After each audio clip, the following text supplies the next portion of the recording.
જય પુરુષોત્તમ રાય. પુરુષોત્તમ માસ 17 મે 2026થી શરૂ થાય છે અને 15 જૂન 2026માં પૂર્ણ થાય છે. આજે 22 મે 2026 છે. આજે પુરુષોત્તમ મહિનાનો 6થો દિવસ છે. તો ચાલો શરૂ કરીએ આજની વાર્તા. આજની વાર્તા છે નણંદ ભોજાઈની વાર્તા.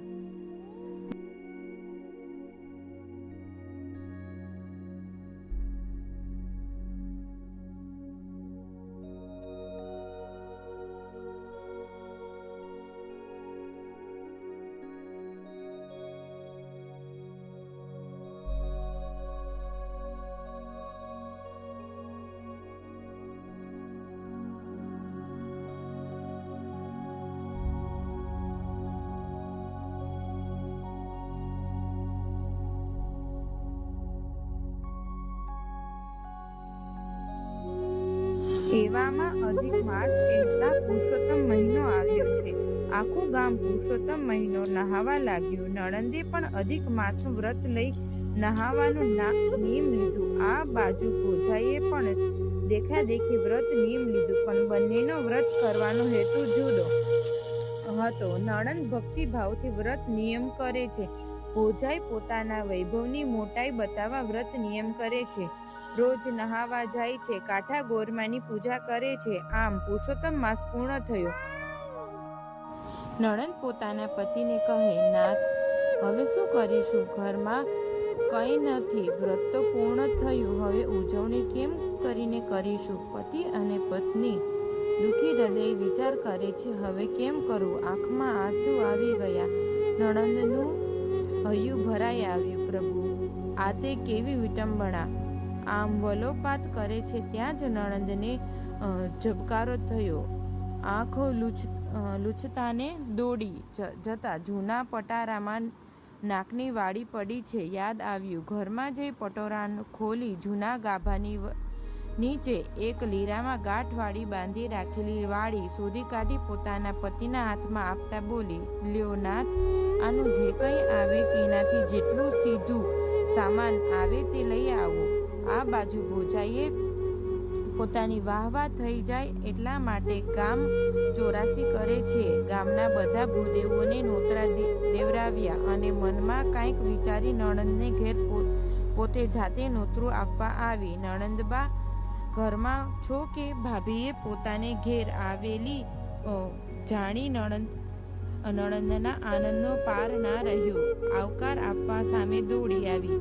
ભાભી મીઠો આવકાર આપ્યો. બેસવા આસન બતાવતા નણંદ બોલી, બેસો. ના રે બાઈ, બેસવાની નવરાશ નથી. આ તો પુરુષોત્તમ માસ નહાયા એટલે ઉજવવા તો પડે ને, એટલે ચોરાસી કરી છે. એ તમને સાગમટી નોતરું દેવા આવી છું.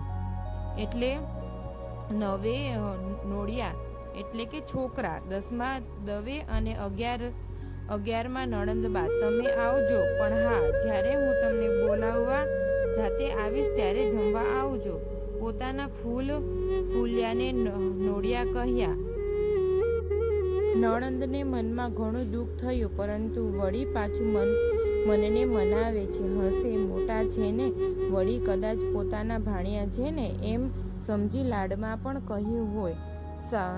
સાચું કલા અને ભોળા મનમાં માનવીને સામનો વાંક દેખાય ના. કટુ વચનને વર્તનને પણ સવડા અર્થે જુએ. 9 બાળકોમાં નાનો છોકરો મામીએ જમવાનું નોતરું આપ્યું છે જાણી પોતાના 8 ભાંડુડાને કહી આવ્યું, હે આજે તો આપણે બધાય મામાના ઘરે લાડવા ખાવા જવાનું છે. 9 બાળકો હરખાતા મા પાસે દોડી આવ્યા. કહે, બા સાચી વાત, મામાના ઘેર લાડવા ખાવા જવાનું છે ને, મજા આવશે કહેતા છોકરા ફરી પાછા રમવા જતા રહ્યા. વાલની વાડીનું શું આવે? જેટલું આવ્યું તે લઈ બ્રાહ્મણ ઘેર આવ્યા છે. પત્નીના હાથમાં આપતા બોલ્યો, લે ભાગ્યવાન, વાડીનું આટલું જ મળ્યું, આટલાથી શું થશે? બ્રાહ્મણી કહે એટલે નણંદ કહે, જેટલું મળ્યું તેટલું ખરું. આમ કહી લાવેલી સીધા માથે નણંદે ઉજવણું કરવા પ્રસાદ બનાવ્યો અને મજાના 3 લાડવા બનાવ્યા. ભગવાન પુરુષોત્તમ મહારાજને ધરાવ્યા છે. પતિ અને પત્ની ભગવાનને હાથ જોડી નમ્ર ભાવે કહેવા લાગ્યા, પ્રભુ, નિર્ધનનું નજરાણું સ્વીકારો મારા નાથ. કહેતા કહેતા તો બંનેની આંખમાં આંસુ આવી ગયા. ત્યાં તો બહાર રમતા છોકરા દોડી આવ્યા અને પ્રસાદ આપો, અમને પ્રસાદ આપો, ભૂખ લાગી છે માં, ખૂબ ભૂખ લાગી છે. બ્રાહ્મણીએ ધરાવેલા લાડુમાંથી થોડો થોડો પ્રસાદ બધાને આપ્યો. 8 લોક પ્રસાદ જોઈ છોકરા રડવા લાગ્યા. કહે, આટલામાં અમથા લાડુથી પેટ નહીં ભરાય, વધારે આપો, વધારે આપો. માનું હૃદય કંકડી ઉઠ્યું. છોકરાએ સમજાવે છે, જુઓ, હમણાં મામી આવશે તેડવા, ત્યારે પેટ ભરીને જમજો. અત્યારે આટલો પ્રસાદ ખાઈ લ્યો અને રમો. છોકરા માની ગયા. મામાને ઘેર ખૂબ લાડુ ખાઈશું કરતા કરતા પ્રસાદ લઈ રમવા જતા રહ્યા. પછી થોડો થોડો પ્રસાદ પતિ અને પત્નીએ લીધો છે. 3 લાડુમાંથી 2 લાડુનો પ્રસાદ બધાએ લીધો. 1 લાડુ આખો રાખ્યો, તે ગાયને આપ્યો. આમ સાંજ પડવા આવી, પણ હજુ ભોજાઈ તેડવા આવ્યા નહીં. હમણાં આવશે. 84 કરી છે એટલે કેટલા બધા જમવા આવ્યા હશે, ક્યાંથી નવરાશ મળે, એમ મનમાં નણંદ વિચારે છે. મારે ક્યાં પારકે ઘેર જવાનું છે, હવે થોડી વારમાં જ બોલાવવા આવશે. આમ વિચારી ઘરનું આડું અવળું કામ કરવા લાગી. એમ કરતા રાત પડી થઈ ગઈ. છોકરા રમીને ઘરે આવ્યા અને કહેવા લાગ્યા, માં, ભૂખ બહુ લાગી છે, આપણે મામાના ઘરે જમવા ક્યારે જશું? નણંદબા કહે, હમણાં મામી બોલાવવા આવશે હો, ત્યાં સુધી તમે સૂઈ જાઓ, મામી બોલાવવા આવશે એટલે તમને જગાડીશ હો. આમ કહી ફોસલાવીને છોકરા સુવડાવી દીધા. મોડી રાત થઈ ત્યાં સુધી કોઈ બોલાવવા આવ્યું નહીં. નણંદને આઘાત લાગ્યો છે. અરે રે, ભાઈ જેવા ભાઈને ઘેર આખું ગામ જમે અને સગા ભાણેજડા ભૂખ્યા રડે. આખું ભરાઈ ગઈ આવી પત્નીને રડતા જોઈ. બ્રાહ્મણ કહે, આશા છોડી દે ભાગ્યવાન, તારી ભાભીના સ્વભાવને હું સારી રીતે બતાવવા ખાતર જ એ નોતરું દેવા આવી હતી, માટે હવે રાહ જોઈશ નહીં અને સૂઈ જા. પતિની વાત સાંભળી બ્રાહ્મણી બોલી, કેમ કરીને સૂઈ જાઉં? અત્યારે તો જેમ તેમ સમજાવી ફોસલાવીને છોકરાઓને સુવડાવી દીધા છે, પણ સવારે જાગશે અને પૂછશે ત્યારે શું જવાબ આપીશ? આ વિચારે મને ઊંઘ નહીં આવે.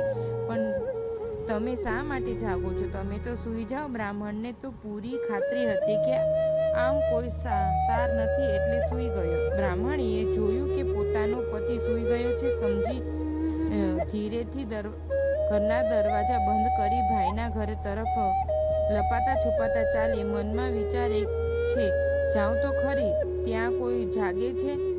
જો જાગતા હશે તો ભાઈ ભાભીને સમજાવી ખાવાનું માગી લાવીશ અને પૂછશે તો કહીશ કે તમારા સૂઈ ગયા પછી તમારા ભાભી આવીને પ્રસાદ ઢાંકી ગયા હતા. આમ વિચારમાં ભાઈના ઘરે પાસે આવી પહોંચી. જોયું તો બધું સૂમસામ. વડામાં કોઈ જ નથી, ઘર બંધ છે. વાડામાં એક તરફ એઠા પતરાડા પડ્યા છે. કંઈક વિચારી નણંદ ત્યાં ગઈ. જોયું તો અડધો ખાધેલા લાડુનો એઠવાડ પતરામાં જ્યાં ત્યાં પડ્યો છે. બ્રાહ્મણીએ દુઃખી હૃદયે એમાંથી થોડાક લાડુના ટુકડા પતરવાડામાં ભેગા કરી લપાતી છુપાતી પતરવાડા છુપાવતી ઉતાવળે પોતાના ઘરે આવી પહોંચી. ઝટપટ લાડુના ટુકડા એકઠા કરી ફરીથી ભાંગી લાડવા બનાવ્યા અને પતરવાડા ઘર પછવાડે વાડામાં નાખી આવી અને પછી સૂઈ ગઈ. સવારે વહેલી ઉઠીને વાડામાં નાખેલા પતરવાડા ઉકરડે નાખી આવું રખને બધા જાગી જાય અને એઠા પતરવાડા જોઈ જાય તો બધી ખબર પડી જાય. વિચારી ઉતાવળે પતરવાડા નાખ્યા. ત્યાં ગઈ પણ ત્યાં પતરવાડા હાથમાં લીધા તો એને થયું, આ શું? પતરવાડા આટલા બધા વજનદાર કેમ લાગે છે? લાવ અજવાળે જોઉં તો ખરી, એમ વિચારી ઘરમાં આવી છે. દીવાના અજવાળે જોયું તો પતરવાડા સાવ સોનાના. નણંદને ખ્યાલ આવી ગયો, નક્કી પુરુષોત્તમરાય મારા ઉપર કૃપા કરીને મારા વ્રત ફળ્યા છે. હરખાતી પોતાના પતિને જગાડી પતરવાડા બતાવવા બોલી, જુઓ નાથ, મારા વ્રત ફળ્યા. પુરુષોત્તમરાય આપણા ઉપર આપાત કરુણા થઈ છે. કહેતા બ્રાહ્મણીના હર્ષની નેત્રો ભરાઈ આવ્યા. બ્રાહ્મણ પણ ગદગદી થઈ ગયો, આંખો ભરાઈ આવી, હાથ જોડાઈ ગયા છે. બંને મનોમન પ્રભુને પ્રણામ કરી રહ્યા.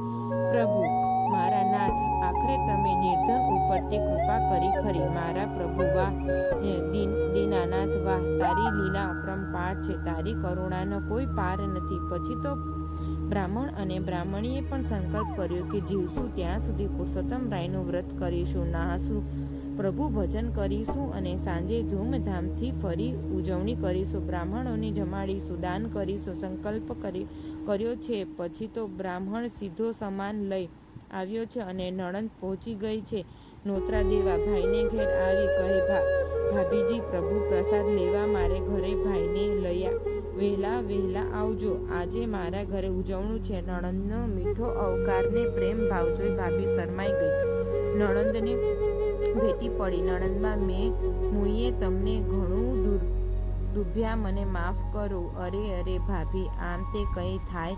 તમે મોટા, હું નાની, તમે કહેવા લાયક, હું સાંભળવા લાયક, એમાં શું? આટલી આમથી વાતમાં આમ ઓછું લવાય કાંઈ? ભાભીના મનનો ભાર પ્રેમથી વિનયપૂર્વક હલકું કરી આંસુ લૂછી વહેલા જમવા આવવાનું કહી નણંદ ગઈ છે. દૂર ઊભો રહી ભાઈ બધું જોઈ રહ્યો છે, સાંભળી રહ્યો છે.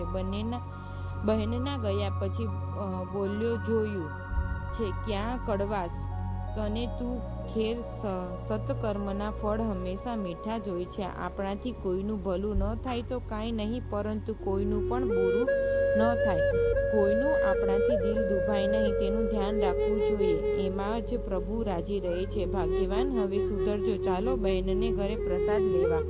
ભાઈ અને ભાભીના આવેલા જોઈ બહેન હરખે સામી આવી. બધાય ભૂદેવો પ્રસાદ લીધો. પછી ભાઈ ભાભીને પ્રસાદ જમવા બેસાડ્યા જ પોતે પણ પોતાના પતિ બાળકો સાથે જમવા બેઠા. જમતા નણંદ ભોજાઈ એકબીજા સામે જોઈ હેતે હરખાયા છે. હે પુરુષોત્તમ રાય, નણંદ ભોજાઈના હેત સદાય લહેરાતા રહે એવી કૃપા કરજો, અને જેમ નણંદબાને ફળ્યા એવા જ કોઈ પુરુષોત્તમ મહિનો નહાય, વ્રત નિયમ કરે તે સૌને ફળજો. પૂર્ણ પુરુષોત્તમ